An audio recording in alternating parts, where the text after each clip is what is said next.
Do you follow the U.S. dietary guidelines? If I asked you right now what was healthy to eat and what was unhealthy to eat, would you be able to give me a complete response with full understanding? Do you believe that these government agencies are truly looking out for us or for something else? Unfortunately, it's something else. Agencies whose missions are to protect Americans don't put us first. They put industry profits first. In reality, the FDA and USDA are heavily influenced by the industries they regulate. Besides the extensive research I've conducted over the past few weeks, I also studied nutritional science my freshman year of college, and nutrition continues to be a hobby of mine today. America's food industry and its related agencies are sacrificing our health to ensure corporate profits and lenient regulations. However, I believe this is something we can fix. Before offering my solution, let's review its corruption and how these companies gained such leverage over policymaking. Currently, the food industry runs on business imperatives, meaning money and profits, not public health like it's supposed to. They do so in three main ways. First, lobbying, industry-funded research, and finally, by promoting unethical hiring of agency board members, which results in conflicts of interest.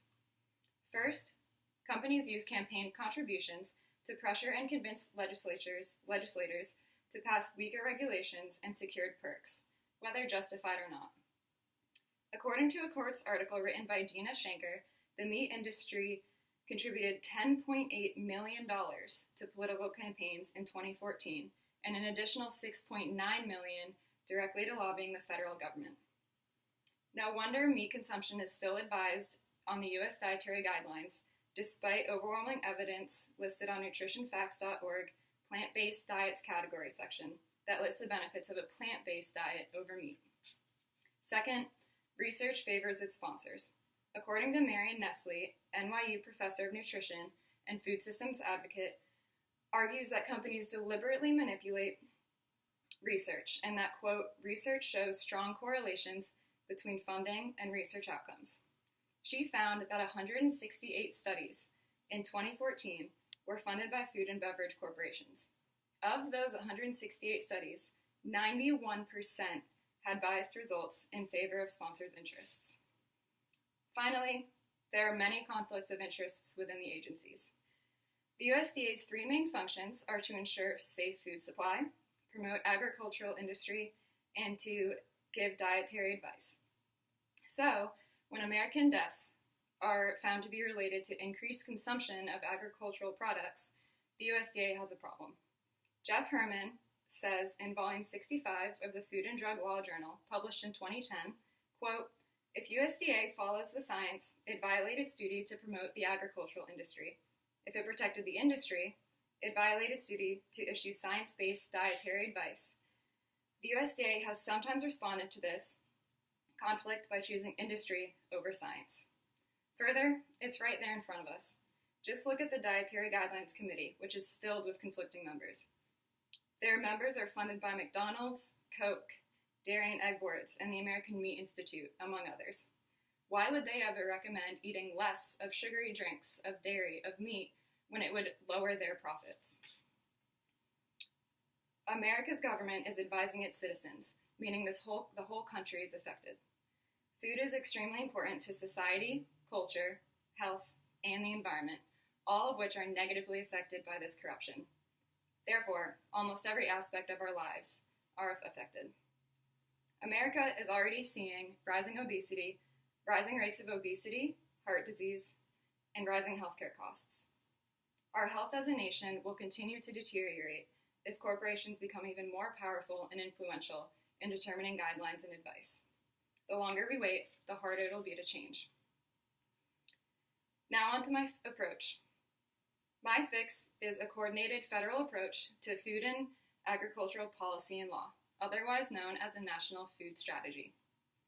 My idea is very similar to the blueprint provided by the Vermont Law and Harvard Law Schools, published in February of 2017, which calls for a more effective approach and looks at 4 areas of improvement.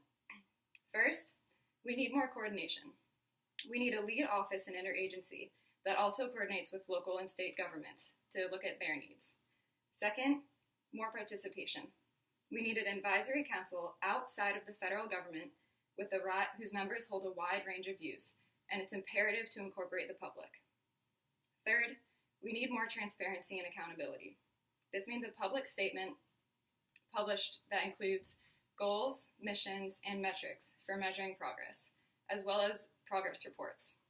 And finally, we need durability. This means regular updates to the system and ensuring proper implementation.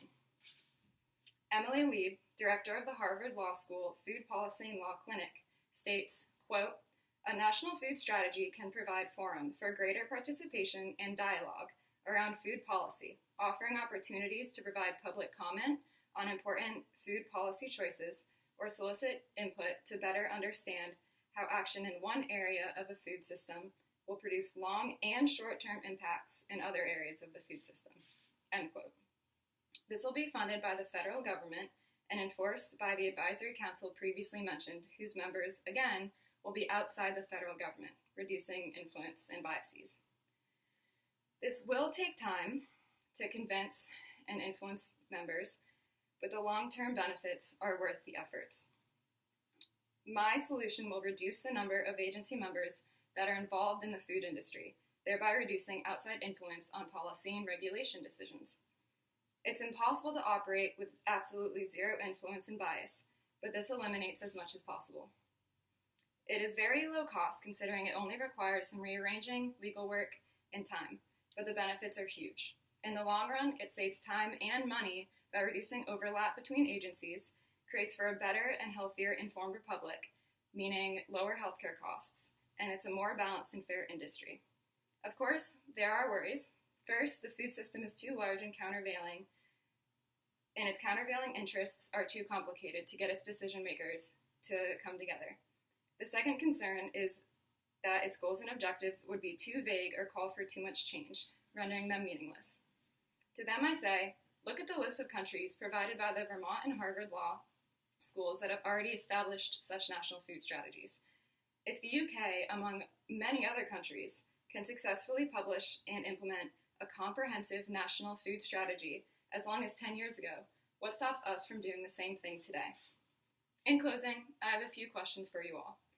How can fair and appropriate laws and regulations get passed and enforced with the food industry pulling strings? How much risk are we willing to put on our health and our children's health? Let me remind you that today, government agency decisions are not made with our health in mind, but instead industry profits. This is done so through lobbying, industry-funded research, and former food industry employees in positions of authority. Your doctor might advise consuming fewer burgers and fewer sugary drinks and sodas, but the US government probably never will, unless we make a change today.